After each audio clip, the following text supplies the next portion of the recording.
The justices of the appeals court, now sitting at Boston, within and for the Commonwealth, draw near, give your attendance, and you shall be heard. God save the Commonwealth of Massachusetts. The court is open. Please be seated.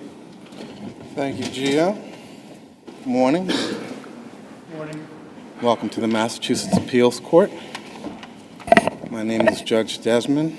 To my right and your left is Judge Grant. To my left and your right is Judge Hodgens. Will be your panel for this one matter that's on today. We've read your materials. Familiar with the law, so I don't think you really need to go over too much of that. But of course, your 15 minutes is yours to do with it what you will. There's no rebuttal. And with that, we'll call our first case. It is 24P0486, ESPINOLA v. Murphy and another. Mr. McCardle. Thank you, Your Honors. Good morning, if it may please the Court. Good morning. Attorney Luke McCardle on behalf of the appellant, Eileen Murphy. As Your Honors can see in reading the facts section, it's quite a convoluted mortgage history regarding initial foreclosure that was deemed invalid, stemming back to a foreclosure in 2012. It took 4.5 years for it to go through the appellate process and to affirm the unlawfulness of the foreclosure. And once the appeals court affirmed the decision, the third-party purchaser at the sale then brought a separate superior court action against NationStar, who was the mortgagee who conducted the unlawful foreclosure.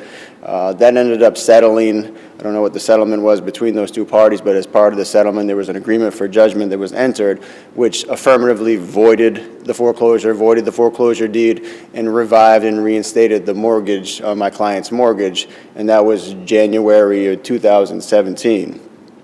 In the midst of the history is important as far as the application of the law, because within that 2016 court case, all of the relative parties were involved. Service was provided, service was effectuated, so the last known place of residence was clear as of March and April of 2016, when the complaint and amendment. Well, wasn't your client, Ms. Murphy's residence clear as of January 2017? Ms. Murphy's residence? Correct. I didn't actually dive into this fact, which I was a mistake on my part, but she was actually served within that superior court action in her partial residence. So she lives down in Florida during the winter months with her children. It was not part of the record, but judicial. I'm not talking about service in the superior court action. I'm talking about the bank giving her notice under paragraphs 15 and 22 of the mortgage. Sure. It's in the fall of 2016. Or yeah, the end of 2016, correct. October 2016 is when they sent the notice out, the renewed notice of default, and they did send it to the mortgaged address where. It was where she was living, right? Which is her primary residence, correct. Okay. Let me ask you this question. How long has she lived there? She's lived there her whole life. Her parents built the property and gifted it to her. Okay. And she refinanced it. She and Murphy refinanced it at one point? During their marriage, they refinanced it, yes. So Murphy left. When did he move out of that residence? So the divorce decree was the end of 2008, so I would assume it was prior to that. Sometime prior to 2008? I'm just guessing, but yes, I would assume because of the facts of the divorce that's the case. Okay. And what's the property look like? It's in Lowell, right? It's in Lowell.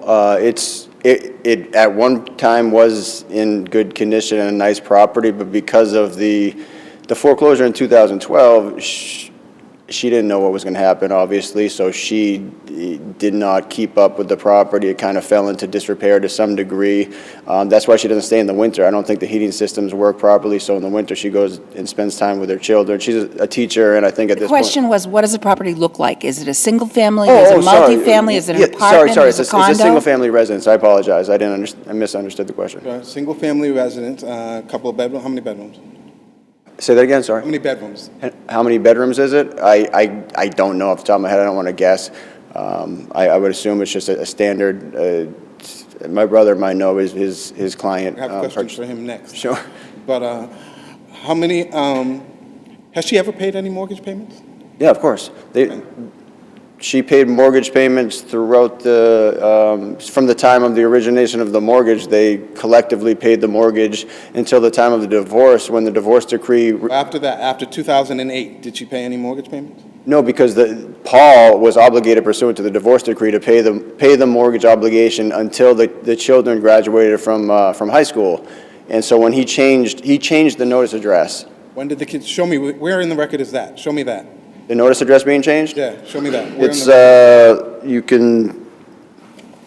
can look at the mortgage statement I'm not and, interested in the mortgage statement. I want to know, where is it that he changed his mortgage address? That's what you just said, so I want to find the notice that he changed the address. Well, I Not think- a mortgage statement with a different address on it.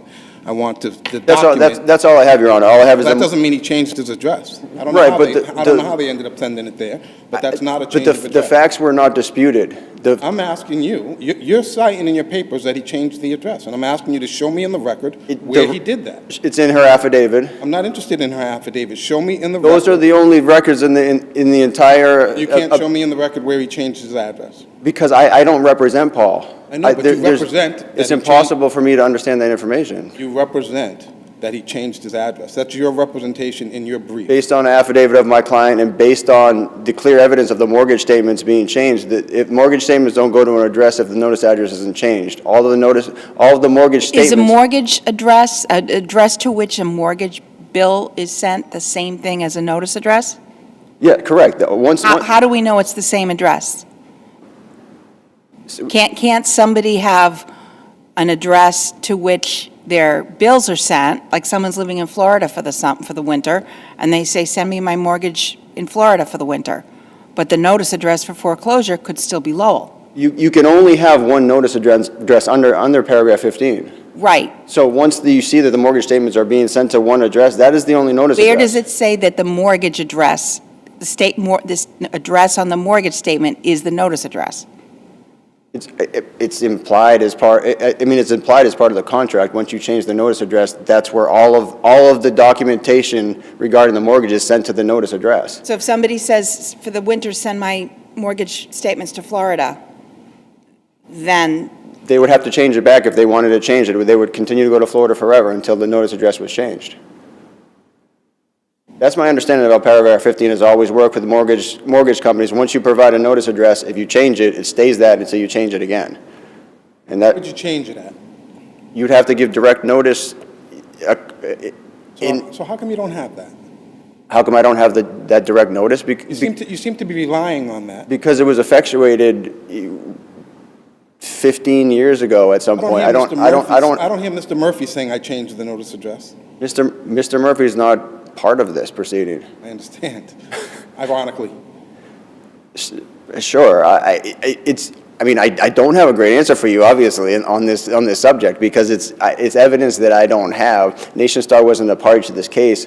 We did RFIs and requested all of the information so from them. speaking of but Nation they didn't Star provide it. not being a party to this case, why doesn't your client just have a cause of action in probate court against her ex-husband or against Nation Star and let Mr. Espinola have the house he bought as a good faith arm's-length purchaser? Well, there's no good faith arm's length purchaser at a foreclosure sale. But, you're asking, like, she's defending herself in an eviction proceeding. This is part of it, as the law has become part of the law, whether it's a third party pursuant to Pinti Bevilacqua, like, they still have to prove superior title that the foreclosure was done lawfully. The only person that can be brought against when you're about to lose your home and then you're being evicted is against the party that's bringing that case against you. So I'm a little confused by, could my client affirmatively taken this in another direction? Sure, but she's here and she has to defend herself in this matter because that's the matter presented to her. The foreclosure was conducted basically without her knowledge, without notice of the default, without notice of, I think just diving into it, since I'm losing a bit of time, whether it was the notice address or the last and usual, Paul wasn't provided. How do we know Paul wasn't provided? Is there an affidavit from Paul on the record? We have the record of the default notices.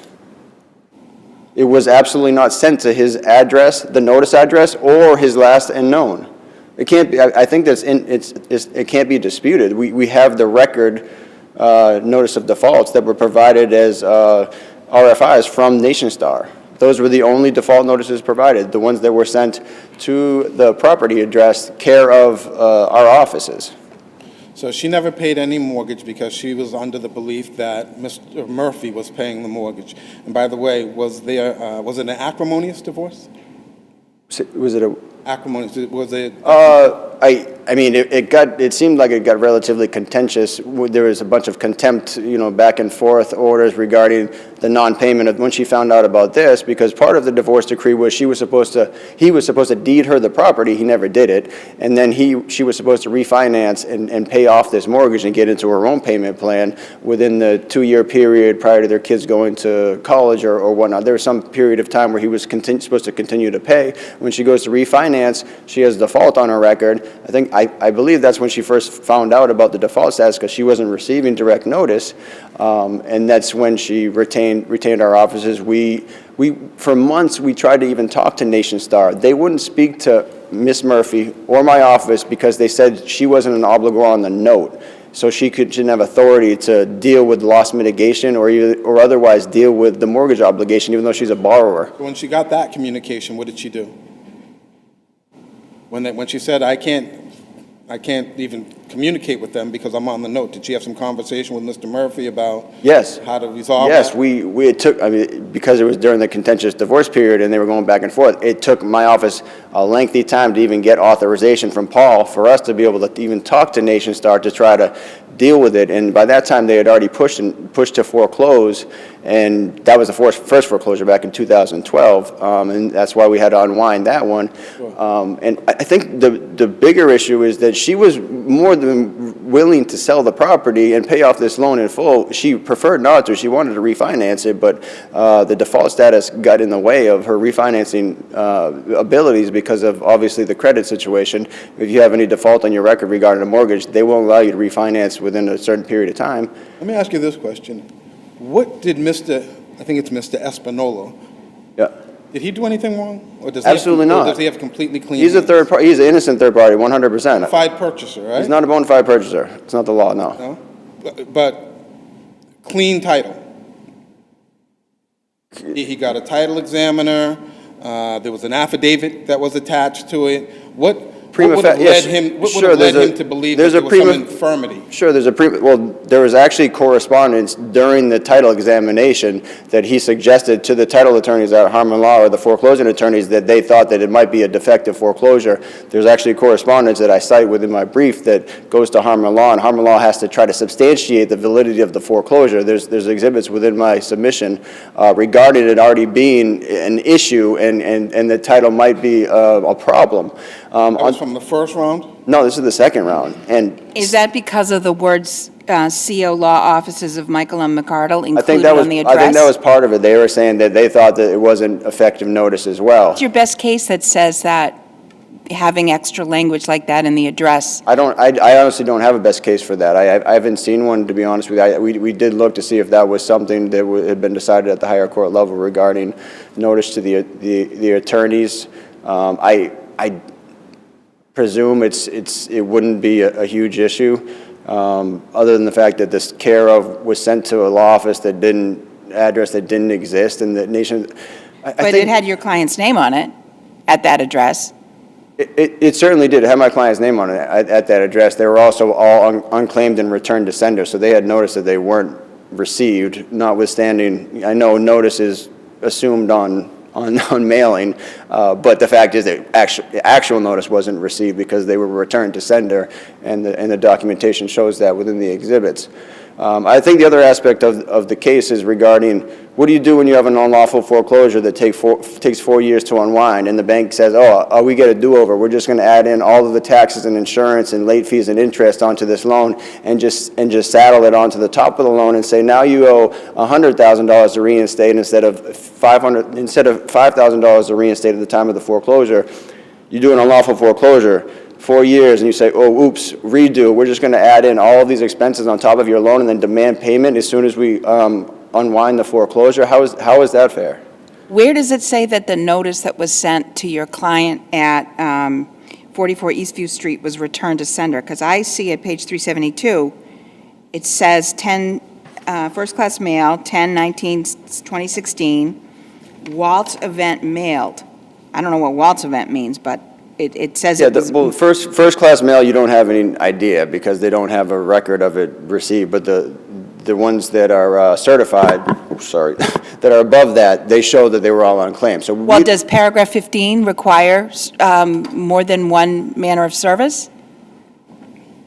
Paragraph 15, as it relates to applicable law, requires, I think it's either or. It's either or. Right, so why isn't this first-class mail sent to this address valid service under paragraph 15?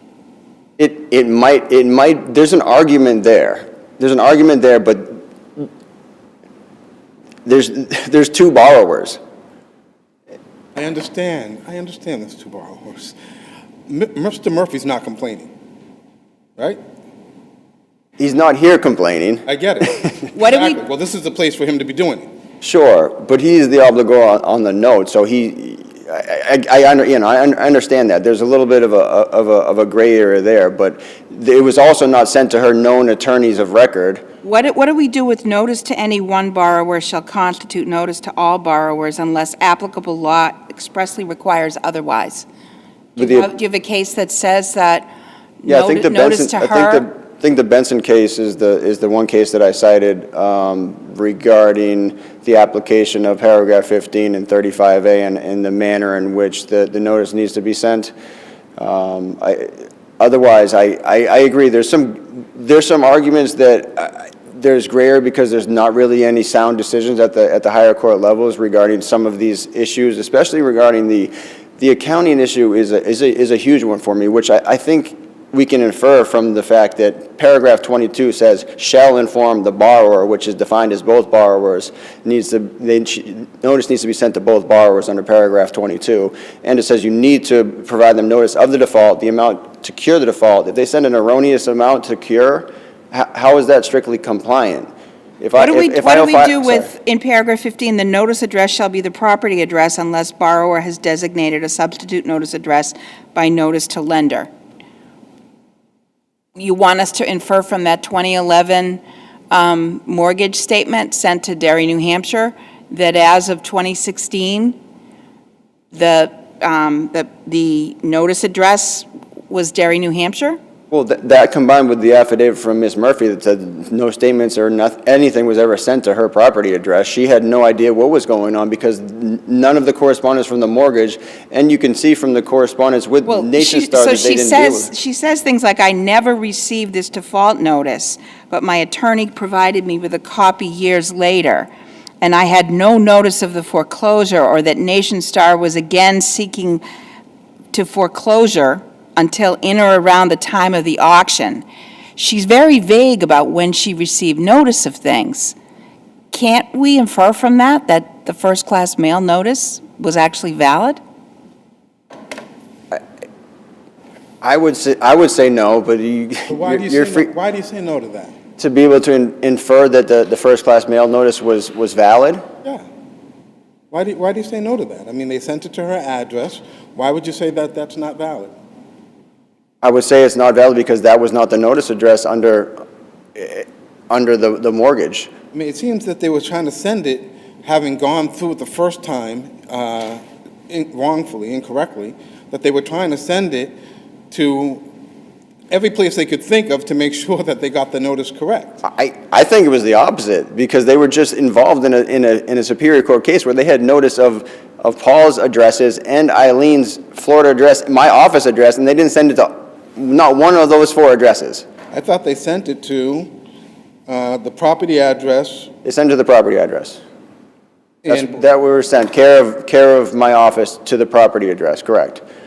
But they were also just on notice in the Superior Court action that she resided during the winter in Florida. Does paragraph 15 say unless the mortgagor has notice from a Superior Court action about a different address? No, but that's applicable to 35A because that's actual notice of your residence and your last unusual.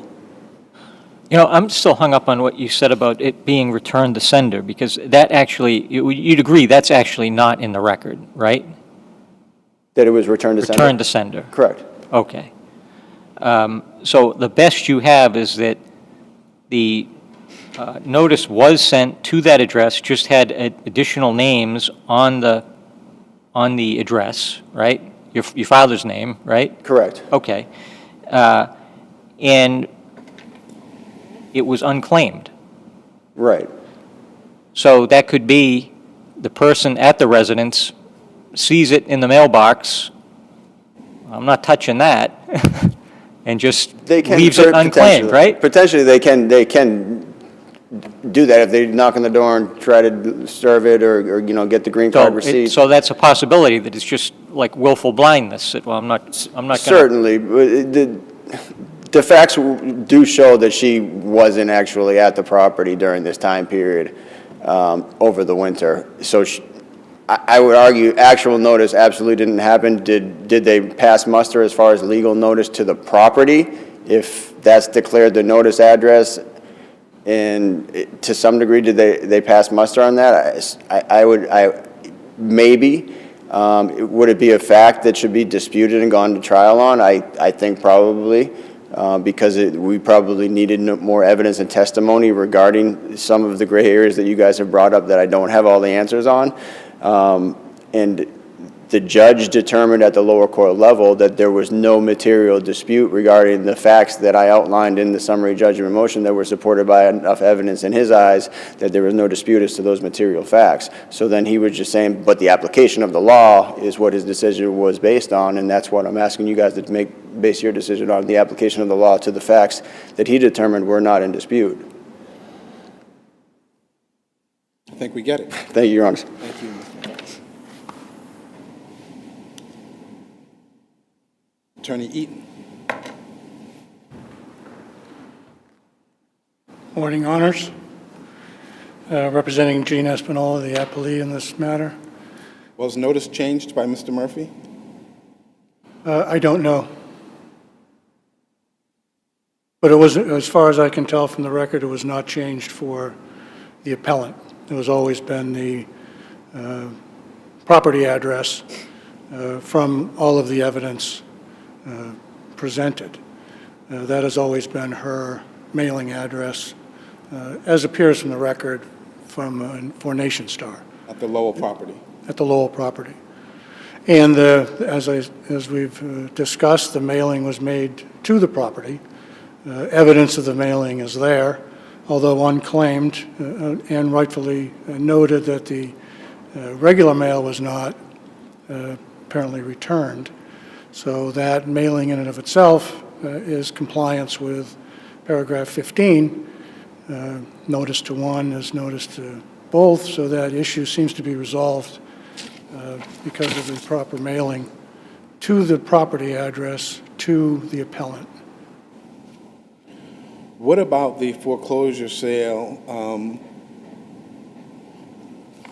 or what, if anything, would have put Mr. Espinola on notice that there was some infirmity with the title of the property? Well, I suppose it would have been some sort of declaration or producing of all the relevant documents we have in this particular case prior to the foreclosure sale to put him on notice that there might be an issue. But those at a foreclosure sale, the purchaser technically is a bona fide purchaser under 35B and C, not having any notice of any infirmities. And he goes there with the assumption that the foreclosing mortgagee has complied with all the requirements. There is some investigation done after the foreclosure sale and prior to accepting the documents for recording, but that entails generally reviewing the notice to make sure it was sent to the proper address and complied with Chapter 20, Paragraph 22, which the notice does, and all other items in connection with the foreclosure were properly done under Chapter 244, Section 14. for proper foreclosure, that would be the extent of a bona fide purchaser's purchasing at foreclosure sale. Was Nation Star aware of the property that Mr. Murphy was in New Hampshire? I do not know. I assume they were because some notices were sent to Mr. Murphy in New You Hampshire. say notices, do you mean notices or do you mean the mortgage statements? Notices of the foreclosure sale itself in connection with 244, Section 14, were Sent to him in sent New Hampshire. to a lot of people, including New Hampshire. But again, compliance with the mortgage terms as required is sending notice to the one or two mortgagors at the property address with a proper paragraph 22 notice, and that was done by Nation Star in compliance with those mortgage terms. What's the status of the property today? Probably not livable, Your Honor. As far as I know from my client, So nobody's in it? no one's in there. It's empty. Has been for quite a while. Might not be his best investment. In the course of discovery, if Nationwide, not Nation Star, had been asked for the entire loan file, would a notice of a change of address be included in that package that would be sent to the other party? I'm going to assume if there was a change of address, it would be included in the file, or at least evidence of that could be provided in a properly made discovery request. But you've never seen it? I have not seen it, no.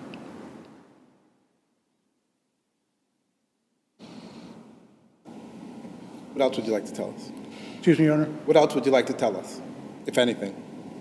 Only that my brother brought up an unfairness argument, and I don't see that in that the appellant has been on notice since 2008 that she was going to be responsible for the mortgage payments after 2010, according to the divorce decree, and she made no payments or has made no payments ever after that date on the mortgage, nor has she sought to. There's no evidence of refinance, no evidence of selling the property, no evidence of putting title in her name through appropriate procedures in the divorce situation. So the unfairness argument seems to weigh in my client's favor as opposed to the appellant. Sorry, I can't hear you. The unfairness argument seems to weigh in my client's favor, not the appellant's favor. Just out of curiosity, what was the use and occupancy payment? It's $1,000 a month per the appeals court judge's order.